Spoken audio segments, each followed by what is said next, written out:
Hello, wonderful people. I have something to ask you.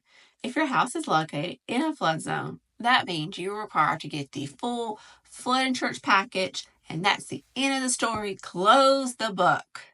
Not necessarily, but there are steps you have to follow and property requirements you have to meet. And just to clarify, we're using the FEMA map. I will put a link in the description for you to check it out. Okay. Now, first thing, you need to determine if you live in an area where there is a base level flood elevation. Now, what does that mean? Okay. So, the United States government has done studies in various areas all over the country, um, mostly around cities, to establish a base level flood elevation.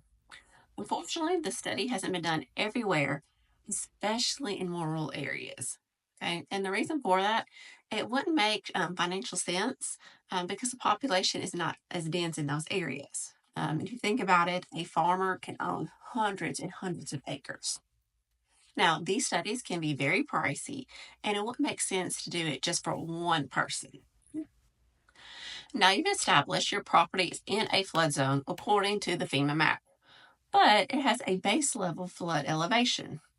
The next step is contacting a surveyor, an architect, or engineer to come to your property and see if it would qualify for an elevation certificate. Now, they have a list of requirements your property has to meet in order to qualify. It has a lot of math and measuring, and that is not my strong point. So I'm going to leave it to the experts. Okay.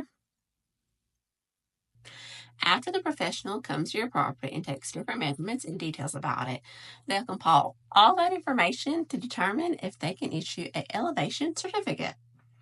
Now, if your property does qualify, what does that mean for you? Depending on your particular situation, you can approach your homeowner's insurance and see if they're willing to reduce your insurance premium or take off flood insurance completely.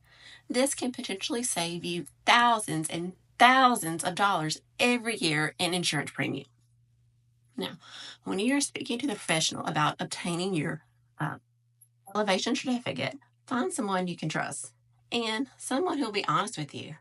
I would recommend first telling them about your property because sometimes after hearing a few details about it, they can give you a good sense if your property has a good shot of qualifying.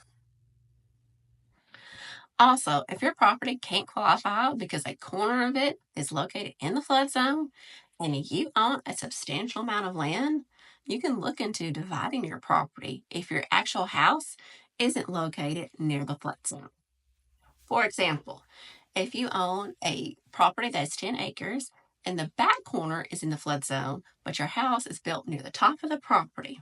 Now, remember, always talk to your lender and review local or county restrictions and rules about dividing property. But it can be a good option in some cases. Furthermore, if you do not have a loan on your property, legally, you are not required to have flood insurance. But of course, it is always advised if you live in a flood zone. When I learned this information, I was blown away. I know flood insurance is a hot topic with homebuyers, and I didn't realize there's a way to reduce it or eliminate it completely. I strongly believe in sharing the knowledge I learned about real estate with others. If you are looking to buy or sell in Sevier County, I would love to assist you. My name is Jessica Wilhelm with United Real Estate Solutions, and I can be reached at 865-254-5141 or Jessica at jessicasellthesmokies.com. Thank you for watching.